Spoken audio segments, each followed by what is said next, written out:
नमस्कार, आप देख रहे हैं इंडिया न्यूज और मैं हूं आपके साथ में रितु तोमर। अब सीधा रुख करेंगे इस तो फटाफट खबरों की तरफ। प्रधानमंत्री नरेंद्र मोदी उन्नाव में पूर्व विधानसभा के चंदनखेड़ा में पार्टी प्रत्याशियों के समर्थन में जनसभा करेंगे। प्रशासन की ओर से सुरक्षा के कड़े इंतजाम किए गए हैं।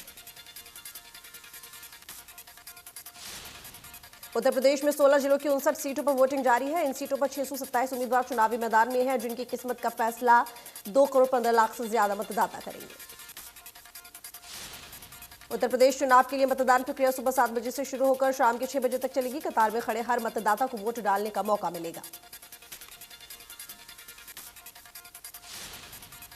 सीएम योगी आदित्यनाथ ने सुबह सुबह प्रदेश की जनता से मतदान को लेकर अपील की है। उन्होंने कहा है कि भयमुक्त, दंगामुक्त, अपराध मुक्त प्रदेश के लिए मतदान करें। राष्ट्रवाद की विजय के लिए, आत्मनिर्भर और नए उत्तर प्रदेश निर्माण के लिए और जन जन के उत्थान के लिए आप सभी मतदान अवश्य करें। साथ ही उन्होंने कहा कि पहले मतदान फिर जलपान करें।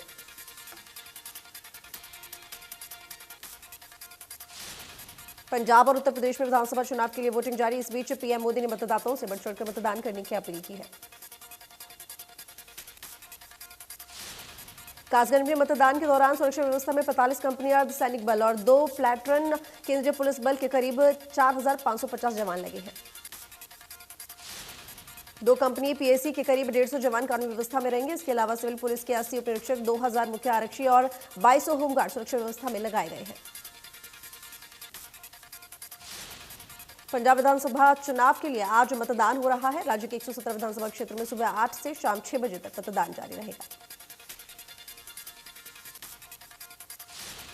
गुरुग्राम में सीएम मनोहर लाल ने आरडब्ल्यूए के पदाधिकारियों से मुलाकात की है और वहीं आरडब्ल्यूए ने मुख्यमंत्री मनोहर लाल के सामने बात रखी है और मुख्यमंत्री ने आरडब्ल्यूए को काम पूरा होने का आश्वासन भी दिया। सीएम ने कहा कि भविष्य में सुरक्षित ग्रुप हाउसिंग सोसाइटी को लेकर चर्चा हुई। साथ ही कहा कि गुरुग्राम में रेरा के साथ मिलकर सेमिनार किया जाएगा। फरीदाबाद में भारत कॉलोनी के लोगों को केंद्रीय राज्य मंत्री कृष्णपाल गुर्जर ने 1 करोड़ 18 लाख की लागत से बनने वाली 30 से ज्यादा सड़कों की सौगात दी। इस मौके पर कृष्णपाल गुर्जर ने कहा कि पिछली सरकारों में कॉलोनियों की उपेक्षा हुई है, लेकिन पीएम मोदी और सीएम मनोहर लाल की सरकार में अंतिम पंक्ति के व्यक्ति तक लाभ पहुंचाने के लिए विकास तेज किया गया। साथ ही उन्होंने हरियाणा सरकार के आगामी बजट को लेकर कहा कि हरियाणा सरकार ने हमेशा जनता के हित में काम किया है, तो निश्चित तौर पर यह बजट भी जनहितैषी होगा। यूक्रेन में फंसे भारतीयों को लेकर केंद्रीय राज्य मंत्री कृष्णपाल गुर्जर ने कहा कि यूक्रेन में फंसे भारतीयों को जल्द ही भारत लाने की कवायद शुरू की जाएगी। हरियाणा के शिक्षा मंत्री कंवरपाल गुर्जर ने पूर्व सीएम भूपेंद्र हुड्डा पर पलटवार करते हुए कहा कि पूर्व मुख्यमंत्री भूपेंद्र हुड्डा के कार्यकाल में भ्रष्टाचार का बोलबाला था। उस समय प्रदेश में सीएलयू उद्योग बन गया था। किसानों की जमीन ली जाती थी, फिर छोड़ दी जाती थी। न्यायालय ने भी इस तरह के मामलों में सख्त टिप्पणी की है, लेकिन हमारे 7 वर्ष के कार्यकाल में ऐसी एक भी घटना नहीं हुई। हुड्डा द्वारा लगाए गए आरोपों पर टिप्पणी करते हुए उन्होंने कहा कि हरियाणा में कर्ज नहीं, आमदनी बढ़ी। उन्होंने कहा कि हुड्डा के समय बजट 62,000 करोड़ का था और हरियाणा का पिछला बजट 1,52,000 करोड़ का था। उन्होंने कहा कि आमदनी बढ़ती है तो निश्चित तौर पर कर्ज भी बढ़ता है, लेकिन उसे कर्ज बढ़ा हुआ नहीं माना जाना चाहिए। शिक्षा मंत्री ने बताया कि इस समय हरियाणा में करीब 55 विश्वविद्यालय हैं। हरियाणा के 4 ऐसे जिले हैं जहां कोई विश्वविद्यालय नहीं है। इन जिलों में अगर कोई प्राइवेट विश्वविद्यालय खोलना चाहे तो सरकार सहयोग करेगी। इसके अलावा सरकार अपने स्तर पर भी इन जिलों में विश्वविद्यालय खोलने के लिए कार्रवाई कर रही है। उन्होंने कहा कि कोरोना काल में सबसे ज्यादा स्कूल प्रभावित हुए हैं। टीचरों के भारी संख्या में पद खाली हैं, जिन्हें जल्द भरने का निर्णय लिया जाएगा। वहीं उन्होंने बताया कि 8वीं कक्षा के प्राइवेट और सरकारी सभी विद्यार्थियों के लिए बोर्ड की परीक्षाएं लेने को लेकर अभिभावक और प्राइवेट स्कूल के लोगों ने मुलाकात की है और उस पर पुनर्विचार की मांग की है। 25 फरवरी को हरियाणा के मुख्यमंत्री मनोहर लाल इस संबंध में प्राइवेट स्कूलों, अभिभावकों व वरिष्ठ शिक्षा अधिकारियों की बैठक लेंगे। इसमें अंतिम निर्णय लिया जाएगा। चरखी दादरी में आयोजित हुई इनेलो की राष्ट्रीय कार्यकारिणी की मीटिंग विधायक अभय चौटाला की अध्यक्षता में कई एजेंडों पर मुहर लगाई गई। पार्टी द्वारा जहां बुजुर्गों की पेंशन काटने पर सरकार के विरोध में सड़कों पर उतरकर आंदोलन करने का निर्णय लिया गया, तो वहीं निजी क्षेत्र में नौकरियों में आरक्षण की सच्चाई को लेकर जिला स्तर पर सम्मेलन किए जाएंगे। हरियाणा में होने वाले निकाय चुनाव पार्टी अपने सिंबल पर लड़ेगी। अभय चौटाला ने दादरी में इनेलो की राष्ट्रीय कार्यकारिणी मीटिंग की अध्यक्षता की और पदाधिकारियों को पार्टी की आगामी रणनीति के बारे में दिशा निर्देश दिए। अभय चौटाला ने जेजेपी और प्रदेश सरकार पर कई बार करते हुए कहा कि जेजेपी के लोग प्रदेश को लूट रहे हैं, इसलिए ये लूट की पार्टी है। जेजेपी को इनेलो से है डर। इनेलो का कैडर जेजेपी से वापस लौट रहा है। जेजेपी के घटते जनाधार को देखते हुए इनके नेताओं को सपने में भी इनेलो दिखाई देती है। फरीदाबाद के सेक्टर 7 में महेश्वरी सेवा ट्रस्ट फरीदाबाद के माध्यम से विकलांगों को उपकरण वितरण और विकलांग जांच कैंप का उद्घाटन राज्यपाल बंडारू दत्तात्रेय ने किया। इस मौके पर परिवहन मंत्री मूलचंद शर्मा और विधायक नरेंद्र गुप्ता समेत समिति के पदाधिकारी मौजूद रहे। इस दौरान परिवहन मंत्री ने राज्यपाल को फल देकर फरीदाबाद पहुंचने पर स्वागत किया।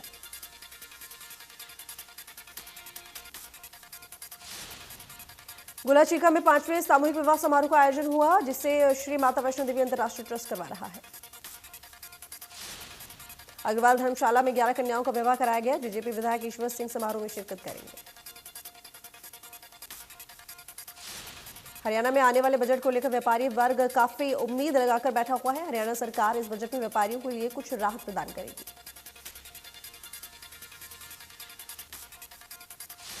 व्यापारियों का कहना है कि पिछले 2 साल से कोरोना वायरस की वजह से काम धंधे पर बहुत फर्क पड़ा है, इसलिए सरकार को कोई नया टैक्स नहीं लगाना चाहिए।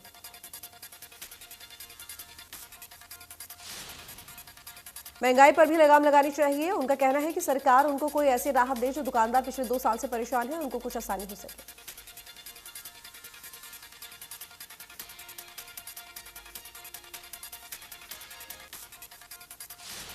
रोहतक रेलवे स्टेशन पर आरपीएफ की महिला सिपाही ने 20 मीटर दौड़ लगाकर ट्रेन के नीचे आ रही एक बुजुर्ग महिला की जान बचाई। पूरा घटनाक्रम रेलवे स्टेशन के प्लेटफॉर्म नंबर 1 पर लगे सीसीटीवी में कैद हो गया। हादसे में महिला को हल्की चोटें आई हैं। घटना के बाद उक्त महिला को बस स्टैंड पहुंचाया, जहां से वह झज्जर के लिए रवाना हो गई। बुजुर्ग महिला चलती ट्रेन से नीचे उतर रही थी जिस वक्त यह हादसा हुआ। आरपीएफ महिला सिपाही पिंकी राणा अपनी ड्यूटी पर तैनात थी।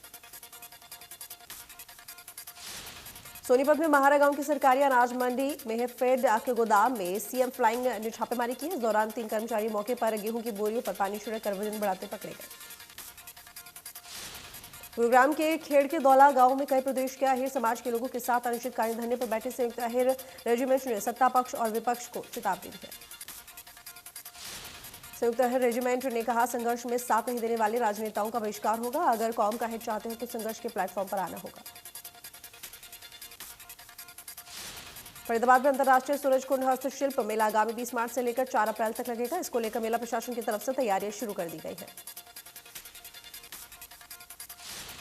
पिछले साल कोरोना के चलते सूरजकुंड मेला नहीं लगा था और हर बार सूरजकुंड मेला फरवरी महीने में लगता है, लेकिन इस बार भी ओमिक्रॉन वायरस को देखते हुए फरवरी मेले को स्थगित किया गया। सूरजकुंड मेला 20 मार्च से शुरू हो जाएगा और इस बार मेले का थीम स्टेट जम्मू कश्मीर रहेगा और पूरे मेले में जम्मू कश्मीर की छटा देखने को मिलेगी। देश में पिछले 24 घंटे में कोरोना वायरस के 19,968 नए केस सामने आए हैं और 673 लोगों की मौत हो गई। एक्टिव केस घटकर 2,24,187 हुए। दिल्ली में कोरोना संक्रमण के मामलों में गिरावट जारी है। पिछले 24 घंटे में कोरोना से संक्रमण के कुल 635 केस सामने आए हैं। वहीं कोरोना को 795 लोगों ने मात दी है। प्रदेश में कम हुई कोरोना की रफ्तार। एक दिन में 559 नए मामलों की पुष्टि, 5 मरीजों ने तोड़ा दम। एक्टिव केस 3,000 के पार। सबसे ज्यादा गुरुग्राम में 287 केस दर्ज। फरीदाबाद में बीते 24 घंटे में 70 नए केस सामने आए हैं। बावजूद इसके लोग नियमों का पालन नहीं कर रहे। सरकार ने कोरोना पाबंदियों में ढील दे दी है, पर लोग उसके बाद भी जान को जोखिम में डालने से बाज नहीं आ रहे। बल्लभगढ़ बस स्टैंड पुलिस चौकी के सामने बिना मास्क के घूम रहे लोगों से जब बात की गई तो वो तरह तरह के बहाने बनाते हुए नजर आए। फरीदाबाद में वाईएमसीए रोड पर गड्ढों की वजह से लोगों को भारी परेशानी का सामना करना पड़ रहा है, इसलिए एफएमडीए द्वारा इस रोड को बनाने की तैयारी शुरू कर दी गई है। स्थानीय लोगों का कहना है कि पिछले कई वर्षों से ये रोड दयनीय हालत में है। दिन भर इस रोड पर वाहनों के आवागमन से धूल उड़ती रहती है और आए दिन दुर्घटनाएं भी होती रहती है। सार्वजनिक खाद्य वितरण प्रणाली के तहत प्रदेश के राशन की सरकारी दुकानों पर एक बार फिर लाभार्थियों को 2 लीटर सरसों का तेल 50 रुपए के हिसाब से बांटा जा रहा है। तेल का वितरण सिर्फ उन राशन डिपो पर भी किया जा रहा है जिनके पास पिछले साल का बकाया तेल पड़ा है। विभागीय आदेशों के मुताबिक ये तेल डिपो संचालकों को फरवरी महीने में ही वितरण करना है। बल्लभगढ़ नगर निगम ज्वाइंट कमिश्नर दिनेश कुमार के कार्यालय में छुट्टी के दिन और सर्दी के मौसम में पंखे चलते दिखाई दिए, जो लापरवाही को दिखाता है। रेवाड़ी जिले में कुपोषण के चौंकाने वाले आंकड़े सामने आए हैं। जिले में 5 साल से कम आयु के 4.2% बच्चे गंभीर विकट कुपोषण से ग्रस्त मिले हैं। शिशु रोग विशेषज्ञ के अनुसार इन बच्चों को तुरंत इलाज की जरूरत है और इस तरह सर्वे में 5 साल से कम आयु में ही 20.5% बच्चों में अपनी आयु के अनुसार वजन भी कम मिला है। रेवाड़ी में निकले कुपोषण के आंकड़े चिंताजनक है। हालांकि सरकारी अस्पतालों में कुपोषण से पीड़ित बच्चों के लिए जागरूकता कैंप भी लगाए जा रहे हैं। फरीदाबाद मेट्रो अस्पताल में लिवर ट्रांसप्लांट का सफलतापूर्वक ऑपरेशन संपन्न हुआ, जिसमें पत्नी ने लिवर दान कर अपने पति की जान बचाई। इस मौके पर ऑपरेशन को अंजाम देने वाले डॉक्टर अंकुर गर्ग, डॉक्टर बीके दत्ता समेत अस्पताल की मीडिया प्रवक्ता सना भी उपस्थित रही। इस मौके पर जहां लिवर ट्रांसप्लांट करवाने वाले मरीज ने अपना अनुभव साझा किया, वहीं अस्पताल प्रबंधन का उन्हें जीवन दान देने के लिए उनका आभार व्यक्त किया। बल्लभगढ़ कल्पना चावला सिटी पार्क में अवैध कब्जा मामले पर जिला प्रशासन ने फिर से कार्रवाई की है और पीले पंजे की मदद से पार्क में पड़े मलबे को जमींदोज किया। गुरुग्राम की खिड़की दौला इलाके में महाचोरी कांड में आईपीएस धीरज सेतिया को भगोड़ा घोषित किया गया। बता दें कि 30 करोड़ से ज्यादा की चोरी में आरोपी है धीरज सेतिया। डॉक्टर सचिंद्र जैन नवल है महाचोरी का मास्टरमाइंड। अल्फाजी कॉर्प कंपनी के 2 फ्लैट से हुई थी बड़ी चोरी। अब तक 2 डॉक्टर समेत 17 लोगों की हुई गिरफ्तारी। करनाल में शिक्षा विभाग की तरफ से साइकिल मेले का आयोजन किया गया और इस दौरान विभाग के 2 अधिकारी आपस में भिड़ गए। स्कूल परिसर में 2 लोगों के बीच इस ड्रामे के बारे में शिक्षा विभाग की तरफ से कोई भी बयान अभी तक नहीं दिया गया। सिरसा में यातायात थाना पुलिस ने कोर्ट कॉलोनी रेलवे फाटक पर वाहनों की चेकिंग का अभियान चलाया। खासतौर पर बुलेट से पटाखे फोड़ने वालों के चालान काटे गए। साथ ही 3 बुलेट मोटरसाइकिल इंपाउंड की गई और इन बाइकों के साइलेंसर बदले गए थे और इनसे पटाखे बजाए जा रहे थे और इसी तरह करीब 23 चालान काटे गए। जिन वाहनों के चालान काटे गए हैं उन पर 2 से ज्यादा सवारियां थी, नंबर प्लेट नहीं थी और चालकों ने हेलमेट नहीं पहने थे। यमुनानगर के पुराना हमेदा में पुलिस प्रशासन की मदद और एनजीओ के सहयोग से नशे के खिलाफ एक कार्यक्रम का आयोजन किया गया। वहीं आयोजन में मुख्य अतिथि के रूप में यमुनानगर के एसपी कमलदीप गोयल मौजूद रहे और कार्यक्रम के दौरान लोगों को नशा छोड़ने के लिए स्कूल के बच्चों द्वारा कार्यक्रम का आयोजन किया गया। वहीं यमुनानगर के एसपी कमलदीप गोयल ने भी लोगों को नशे के खिलाफ जागरूक किया और कहा कि एनजीओ और पुलिस प्रशासन के सहयोग से लोगों को नशे के खिलाफ जागरूक किया जा रहा है। यमुनानगर में 3 दिन पहले पिटबुल कुत्तों के काटने से एक व्यक्ति की मौत हो गई, जिसके बाद कुत्ते को मृतक के भाई ने गोली मार दी और लाश नाले में फेंक दी।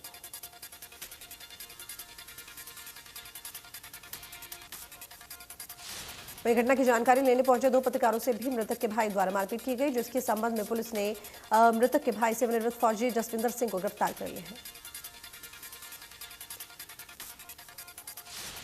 बहादुरगढ़ के नजदीकी रोहद इंडस्ट्रियल एरिया की फैक्ट्री में दर्दनाक हादसा हो गया। दरअसल रोल मशीन के मेंटेनेंस के दौरान 5 मजदूर शीन की चपेट में आ गए, जिसमें एक की मौत हो गई और 4 घायल हो गए।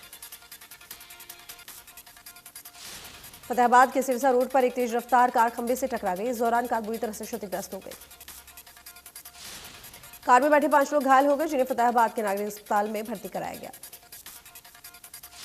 हरियाणा के अंबाला में आज बड़ा हादसा हो गया, जहां वाटर पार्क में पिकनिक मनाने गए एक निजी स्कूल के टीचर की जान चली गई, तो वहीं स्कूली छात्र भी झूले की ग्रिल टूटने की वजह से गंभीर रूप से घायल हो गए। हादसे के बाद पुलिस ने मौके पर पहुंचकर घायलों को अस्पताल पहुंचाया, जहां डॉक्टरों ने रिया नाम की 23 वर्षीय महिला टीचर को मृत घोषित कर दिया। फिलहाल पुलिस ने वाटर पार्क मैनेजर को गिरफ्तार कर लिया है। हादसे के बाद घायलों को अस्पताल पहुंचाया गया तो डॉक्टरों ने 23 वर्षीय रिया गर्ग को डॉक्टरों ने मृत घोषित कर दिया। मिली जानकारी के अनुसार मृतका अधोई गांव के जय पब्लिक स्कूल में काम करती थी। पुलिस ने बताया कि मृतक टीचर का शव पोस्टमार्टम के बाद परिजनों को सौंप दिया गया है। वहीं वाटर पार्क के मैनेजर को पुलिस ने गिरफ्तार कर लिया है। गोरंडा के कैमला गांव में मोबाइल कॉल करने पर 2 परिवार में जमकर विवाद हो गया। लड़की के परिवार का आरोप है कि पड़ोस का एक लड़का लगातार उनकी बेटी के मोबाइल पर फोन करके परेशान कर रहा था।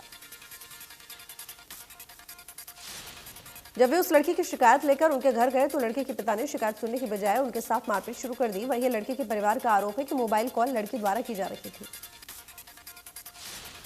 दोनों पक्षों के घायलों को इलाज के लिए सामुदायिक स्वास्थ्य केंद्र घरोंडा में ले जाया गया, जहां से 2 घायलों की गंभीर हालत को देखते हुए डॉक्टरों ने उन्हें प्राथमिक उपचार के बाद Kalpana Chawla medical college refer कर दिया। राजस्थान के कुछ गांवों से चलाया जा रहा है हरियाणा, पंजाब, चंडीगढ़ के लोगों से ऑनलाइन ठगी करने का गिरोह। खुद को डिफेंस पर्सन बताकर फ्लैट्स किराए पर लेने का झांसा देकर ठगी की जा रही है। करनाल कुरुक्षेत्र हाईवे पर स्थित मन्नत स्टार ढाबा पर खाना खाने आए एक परिवार के साथ मारपीट की गई। पीड़ित पक्ष का आरोप है कि ढाबे के वेटर ने उनके परिवार की महिला के साथ छेड़खानी की। शिकायत करने पर ढाबा मालिक और स्टाफ उनके ऊपर लाठी डंडों से हमला बोल दिया। पूरी घटना की सीसीटीवी फुटेज वायरल हो रही है।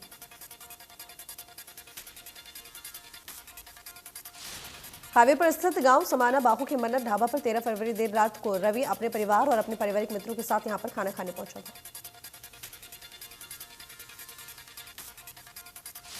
इसी बीच रवि ढाबे पर काम कर रहे स्टाफ की बदतमीजी की शिकायत करने रिसेप्शन पर जाता है, लेकिन काउंटर पर मौजूद स्टॉक शिकायत सुनने की बजाय काउंटर से डंडा निकाल हमला बोल देता है। फिलहाल पुलिस मामले की जांच कर रही है। कैथल के अमरगढ़ गामड़ी में एक बीजेपी वरिष्ठ नेता के भाई के घर नौकर ने करोड़ों रुपए के सोने के आभूषण और नकदी पर हाथ साफ किया। चोरी की वारदात के दिन परिवार शादी में चंडीगढ़ गया था और इसी बीच एक नौकर ने अपने साथियों के साथ मिलकर इस चोरी की वारदात को अंजाम दिया। लौटने के बाद परिजनों को इसकी जानकारी मिली और उसके बाद पुलिस को सूचना दी गई। पुलिस मौके पर पहुंचकर मुकदमा दर्ज कर लिया है।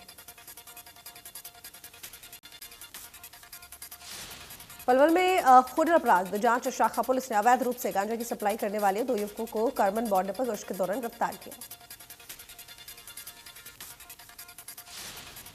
वहीं पुलिस ने आरोपियों के पास से 62 किलो 600 ग्राम गांजा बरामद किया। पुलिस ने कई धाराओं के तहत मुकदमा दर्ज कर कार्रवाई शुरू कर दी है। कनाडा, ऑस्ट्रेलिया और पाकिस्तान में खालिस्तानी आतंकवादी संगठनों से जुड़े एक और सुपारी किलर को सोनीपत पुलिस ने गिरफ्तार किया।